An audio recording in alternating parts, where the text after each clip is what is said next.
Berserk, capítulo -3. Guts cravava seus dentes na espada de Griffith.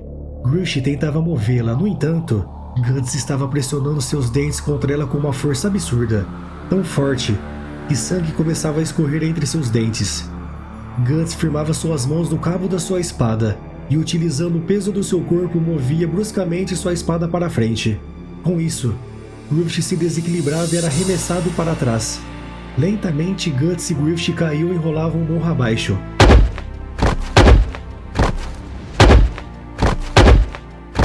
As costas de Griffith se chocavam violentamente contra o chão, e ele se contorcia de dor. Antes que Griffith pudesse se recompor, Guts já estava em cima dele armando um soco. Guts desferiu um soco de direita que acertava a boca de Griffith, fazendo-a sangrar. Na sequência, Guts desferiu um chute. Griffith levantava suas mãos para se proteger, mas de nada adiantava. Ele era jogado contra o chão. Os membros do bando do Falcão observavam aflitamente e um deles dizia: "Ei, o que é isso? Eu não acredito que o Griffith está perdendo." Corcus argumentava: "Você é doido? Esse é o plano dele." Casca estava agoniada e em pensamento dizia: "Eu nunca vi o Griffith desse jeito." Guts se aproximava de Griffith e debochava dele. "O que foi? Esse é o gosto do seu sangue.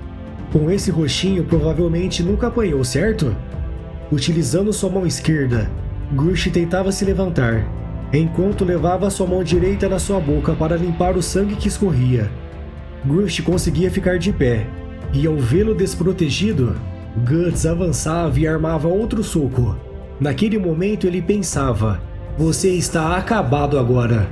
No entanto, enquanto Guts se aproximava, Griffith girava sua cabeça, olhava para Guts e abriu um sinistro sorriso. Naquele momento ele estava com uma expressão ameaçadora. Guts desferiu o soco, mas Griffith desviava facilmente. Envolvia o braço de Guts e com uma chave de braço rendia ele contra o chão. Guts sentiu uma dor intensa. Ele não conseguia se mover. Os membros do bando do Falcão comemoravam. Enquanto continha Guts, Griffith dizia: "Isso me deixou um pouco tonto, mas isso acaba aqui. Você vai se render ou devo deslocar o seu ombro?" Naquele momento, os olhos de Griffith transmitiam uma absurda determinação. Guts tentava se mover, mas a dor era surreal. E em meio à raiva ele dizia: "Foda-se." Em resposta à ação de Guts, Griffith deslocava seu braço sem hesitar. Naquele momento, Guts não podia fazer mais nada, e a luta chegava ao fim. Os membros do bando do Falcão rapidamente se aproximavam alegremente do seu vitorioso líder e o saudavam. Corcus sorria, chegava perto de Guts que ainda estava caído, o pegava pelo seu braço deslocado e dizia: "Ei, levante-se, você mereceu isso." Porém, um braço se estendia na frente de Corcus. Ele estranhava, olhava para o lado e via que se tratava de Griffith, que levantava o seu braço direito e fazia um sinal para Corcus soltar Guts. Corcus estava confuso. Ele encarava Griffith e perguntava: "O que foi, Griffith?" Enquanto isso, Guts ficava de joelhos e tentava se levantar. Então Griffith se curvava e colocava ambas as mãos no rosto de Guts. Griffith lentamente se aproximava e olhava bem no fundo dos olhos de Guts, sorria e dizia: "Agora você é meu." Guts arregalava seus olhos. Ele ficava imóvel. Parecia que o olhar de Griffith o hipnotizava. Um dos membros do Falcão erguia sua mão e perguntava: "O que você quer dizer com isso, Griffith?" Griffith se levantava, se virava para todos os membros e dizia: "A partir de agora, ele faz parte do bando do Falcão." Imediatamente os homens comemoravam o recrutamento do novo membro. Cascos observava do alto de um morro. Ela se virava e começava a caminhar.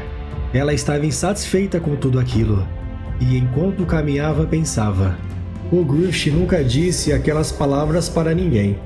Eu queria que ele nunca tivesse dito aquilo." A noite caía, e a escuridão tomava conta do acampamento. Apenas uma fogueira era visível, e ao redor dela 2 homens cuidavam da guarda. Dentro da sua tenda, Guts estava deitado de barriga para cima. Parecia que algo o corroía por dentro. Enquanto olhava fixamente para cima, ele pensava: eu perdi para aquele cara que se parece com um garotinho. Guts colocava sua mão esquerda no seu ombro machucado e continuava: mas ele deslocou meu braço como se eu fosse um boneco. Os pensamentos cessavam, e o vazio tomava conta da mente de Guts. No entanto, ele se enfurecia, virava de bruços e continuava: droga, quem diabos é ele? Algo alertava Guts. Ele ouvia uma movimentação fora da sua tenda. Na frente da sua tenda, Corcus e outros homens se posicionavam armados e diziam entre eles: Corcus, você tem certeza? Corcus respondia: calha a boca, não fique assustado, nós somos 7. Vocês falaram que não gostavam dele também, e ele matou o Dan. Um deles debatia: mas ele é tão habilidoso e o Griffith chamou ele pro bando. Corcus sorria e dizia: nós matamos ele enquanto ele estiver dormindo. Ele está machucado e provavelmente não vai conseguir revidar. Então, nós jogamos o corpo dele na floresta, e o Griffith vai pensar que ele fugiu. Guts escutava tudo e se levantava. Lentamente se aproximava da sua espada e colocava sua mão esquerda no seu cabo. Ele sorria e pensava: essas pessoas eu posso derrotar facilmente. Fora da tenda, Corcus dizia: então você vai primeiro, Sam. Sam fazia uma expressão de desprezo e dizia: quê? Eu? Por quê? O outro homem que estava atrás fazia uma expressão de repulsa e dizia: porque isso sempre acontece. No entanto, atrás deles uma voz surgia: vocês não deveriam fazer isso. Eles olhavam surpresos e viam que se tratava de Casca. Ela se aproximava e dizia: mesmo estando machucado, vocês não podem com ele. Guts abriu um pouco a tenda para observar o que estava acontecendo. Casca erguia sua mão direita, sinalizava com o dedo polegar e dizia: voltem para suas tendas, eu não quero ver mais isso. Ao ouvirem aquilo, todos os homens exceto Corcus ficavam felizes e aliviados. Na verdade, eles estavam apavorados com aquela ideia de matar Guts. Corcus, pelo contrário, tentava resistir e dizia: Casca, por que você sempre ajuda ele? Você não tem nenhum sentimento de vingança? Corcus sorria e continuava: você teve que dormir com ele por 2 noites seguidas. O que será que aconteceu durante essas 2 noites? Ao ouvir aquilo, Casca rapidamente sacava sua espada e a colocava contra o pescoço de Corcus e dizia: diga isso de novo e eu corto seu pescoço. Corcus abria seus braços e desesperado dizia: não seja tão agressiva, eu só estava brincando. Casca olhava Corcus e os outros com um olhar ameaçador. Eles se assustavam e corriam para longe. Casca guardava sua espada na bainha e começava a caminhar. Guts saía da sua tenda, parava na frente de Casca e encarava. Casca o olhava de volta por alguns segundos e voltava a caminhar, se afastando aos poucos de Guts. Guts tomava coragem e dizia: agora eu te devo 2 favores. Eu devia te agradecer. Casca se mantinha de costas e dizia: não se engane, isso foi uma ordem do Griffith. Ela virava um pouco sua cabeça, olhava com desprezo para Guts e continuava: de outro jeito, porque eu deveria ajudar você. Casca voltava a caminhar enquanto seguia dizia: se apresse e morra logo no campo de batalha. Guts ficava imóvel, e eu observava enquanto ela lentamente se afastava. Guts voltava para sua tenda, se deitava e tentava dormir. No entanto, ele não conseguia dormir. Algo parecia o incomodar. Então, ele se levantava, pegava sua espada, a envolvia em seus braços e dormia sentado abraçado com ela. Dias se passavam, e em uma certa noite o bando do Falcão estava prestes a iniciar uma missão. Griffith passava as orientações. O exército principal do inimigo está naquele morro e eles têm 200 soldados. Nosso trabalho é queimar os suprimentos e os armamentos deles. Nós vamos atacar por trás, seguindo pela margem do rio, e depois disso, a primeira coisa que faremos vai ser atacar o exército deles e avançar em direção à linha de frente. Guts parecia preocupado ao ouvir as palavras de Griffith e em pensamento dizia: atacar o exército e avançar em direção à linha de frente? Um dos homens perguntava: e os reforços? Griffith calmamente explicava: não teremos reforços, pois será um ataque surpresa. Os homens riam da situação e diziam: que covardes! Guts se impressionava e dizia em pensamento: Mesmo sabendo que não terão reforços, eles não se abalaram. Será que eles confiam tanto assim no Griffith? Griffith continuava. E a retaguarda? Esse vai ser o seu trabalho, Guts. Ao ouvirem aquelas palavras, todos se surpreendiam. Eles ficavam em silêncio por um momento e depois diziam: esse é um trabalho muito difícil. Você vai ter que parar os inimigos e dessa forma garantir a nossa fuga.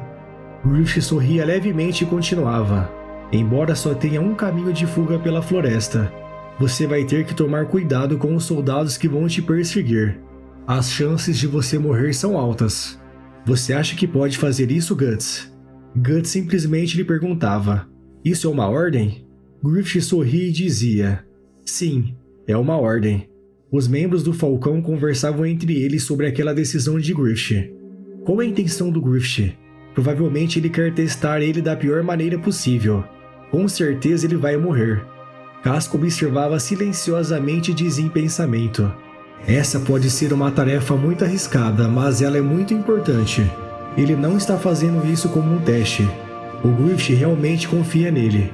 Corpo se alegrava e pensava: dessa vez ele está acabado. Os homens se preparavam para o início da missão, e Griffith dava o comando de avançar. Os portões se abriam, e montados em seus cavalos, lentamente o bando do Falcão seguia para a missão. Eles chegavam nas margens do rio, se adentravam na água e seguiam contra a corrente. Em silêncio, o bando do Falcão avançava lentamente puxando seus cavalos. Enquanto seguiam, Guts pensava: ele tinha falado que andaríamos pelas margens, mas estamos andando no meio do rio. O inimigo provavelmente nunca pensaria que alguém viria pelo rio com uma correnteza tão forte. E o som do vento também camufla o nosso barulho. Atacando por trás desse jeito, nós estamos a favor do vento. Então nós podemos usá-lo a nosso favor. Ele pensou em tudo. Judô, que seguia na frente do bando, dava um sinal para eles pararem. Ele havia avistado um inimigo que estava seguindo até o rio segurando 2 baldes para pegar água. O inimigo se abaixava para pegar água. Então, rapidamente Judô sacava uma de suas facas e a arremessava contra o inimigo.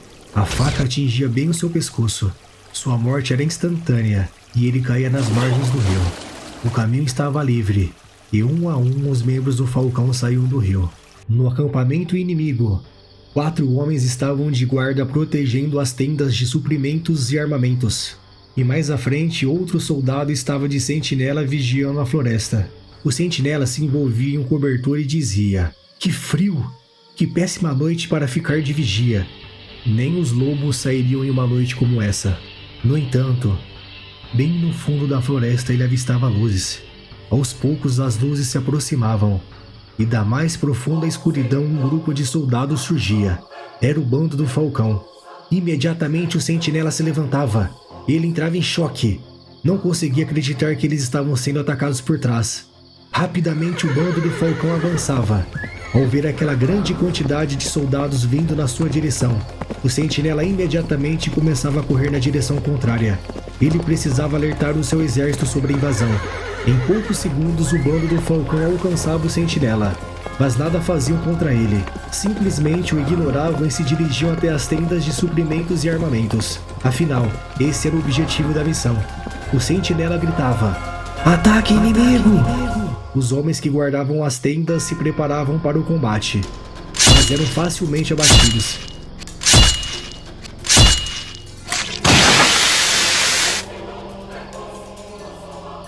Griffith ordenava: queimem tudo! Seus homens ateavam fogo nas tendas. Rapidamente o fogo se alastrava e atingiu os barris de pólvora, resultando em uma grande explosão.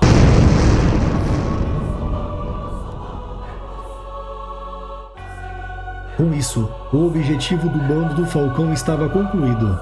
Então Griffith ordenava: não se preocupem com o inimigo! Tentem sair daqui! O bando do Falcão se unia e batia em retirada. Eles avançavam e forçavam sua passagem entre os inimigos. Griffith ordenava: se dividam em 2 grupos e saiam daqui! O bando se dividia e seguiam a fuga em fila dupla. O general do exército inimigo recebia o relatório da situação. General, O armazém das armas e comida estão em chamas. O vento está muito forte e carregou o fogo muito mais rápido. Talvez até se espalhe para as tendas dos homens. O general se irritava e ordenava: mandem a cavalaria atrás deles. Se deixarmos meros mercenários atacarem nossa base e fugirem, será uma desonra para nós cavaleiros. O bando do Falcão se adentrava na floresta e seguiam a fuga em alta velocidade. Guts era o último homem da fila. Ele estava atrás cuidando da retaguarda. Enquanto fugiam, ele pensava: eu não posso acreditar. Eu nunca vi uma investida tão eficiente. Guts escutava uma movimentação vinda de trás. Ele olhava e via que inúmeros inimigos se aproximavam. Ele firmava a mão no cabo da sua espada e dizia em pensamento: é agora que começa o meu trabalho.